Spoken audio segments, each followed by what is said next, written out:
Hello বন্ধুরা, আজকে বানাবো মসুর ডালের বড়া। তো ভাবছি তোমাদের সাথে একটু শেয়ার করি ঘরোয়া রান্না। আর এদিকে আমি 1 ঘন্টার জন্য ভিজিয়ে রেখেছি মসুর ডালটা। আর এদিকে নিয়েছি পেঁয়াজ 2 রকম, একটা সম্বাসের জন্য আর একটা বড়ার মধ্যে দেব। আর এদিকে আমি পেস্টের জন্য টমেটো, কাঁচা লঙ্কা আর রসুন আদা নিয়ে নিয়েছি। আর এটাকে পেস্ট করে নেব। তো এখানে আমি পেস্ট করে নিয়ে নিলাম এটা। আর এদিকে একটা সাইডে রেখে দিলাম। আর এদিকে দেখো ডালটা সে একদম গলে গিয়েছে, এক নরম নরম। এখন পেস্ট করে নেব।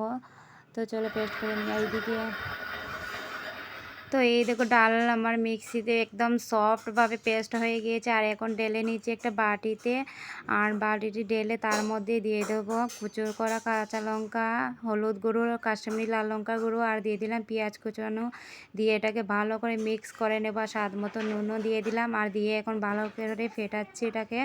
আর ফেটিয়ে রেখে দিলাম অল্প সময়ের জন্য। আর এদিকে দিয়ে দিলাম তেল, আর সরষের তেল গরম হয়ে গেল। আর এদিকে অল্প অল্প করে ডালের বেটারটা দিয়ে দেবো বড়া বড়া টাইপের। আর এদিকে হালকা আছে ভেজে নেব। আর এদিকে তো এক সাইড হয়ে গিয়েছে, এখন উল্টে পাল্টে তারপর নামিয়ে নেব। আর এদিকে তখন আমার বড়া হয়ে গিয়েছে, তখন নামিয়ে নিলাম। আর বাকি যতটুকু রয়েছিল ডালের বেটাটা তখন সেগুলো দিয়ে দেবো অল্প অল্প করে। আর এদিকে দেখো দিয়ে দিলাম। আর উল্টে পাল্টে সবগুলো এইভাবেই ভেজে নিয়েছি।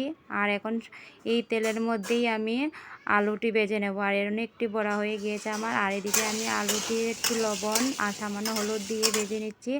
তো ভেজে নিয়ে তুলে রাখলাম। আর তো ফোড়নে দিয়ে দিলাম জিরা, তেজপাতা, আর এখানে দিয়ে দিলাম পেঁয়াজ কুচনোটাকে এখন ভালো করে ভেজে নেব লাল লাল করে হালকা আছে। তো এখানে লাল হয়ে গেছে, দিয়ে দিলাম টমেটো বাটা, আদা রসুন বাটা যেটা পেস্ট ছিল এটা দিয়ে দিলাম। দিয়ে তারপর একটু নেড়ে চেড়ে তার মধ্যে দিয়ে দিলাম মশলা, হলুদ গুঁড়ো, কাশ্মীরি লাল লঙ্কার গুঁড়ো, তারপরে দিয়ে জিরা গুঁড়ো, ধনে গুঁড়ো দিয়ে একটু ভালো করে কষিয়ে তার মধ্যে দিয়ে দেবো আবার স্বাদ মতো নুন। এখানে পরিমাণ মতো নুন দিয়ে দিলাম। আর দিয়ে আবার মশলাটাকে ভালো করে কষাবো যতক্ষণ না তেল বেরোচ্ছে মশলা থেকে। এখানে আমার মশলাতে তেল বেরোনো হয়ে গেছে। আর এখানে দিয়ে দিলাম আলু, দিয়ে একটু কষিয়ে তারপর পরিমাণ মতো জল দিয়ে দিলাম জালের জন্য, কারণ জলটা একটু বেশি দিলাম, কারণ ডালের বড়াতে জল একটু বেশি লাগে তার জন্য, কারণ সব জল ডালের পরে শুষে নেয়। আর এখানে দিয়ে দিলাম গরম মশলা আর দিয়ে দিলাম ধনেপাতা দিয়ে তারপর 5 মিনিট জালের জন্য রেখে দিলাম। তারপর 5 মিনিট পর এটাকে আমি নামিয়ে নেব। আর এদিকে আমার ডালের বড়াটা রেডি।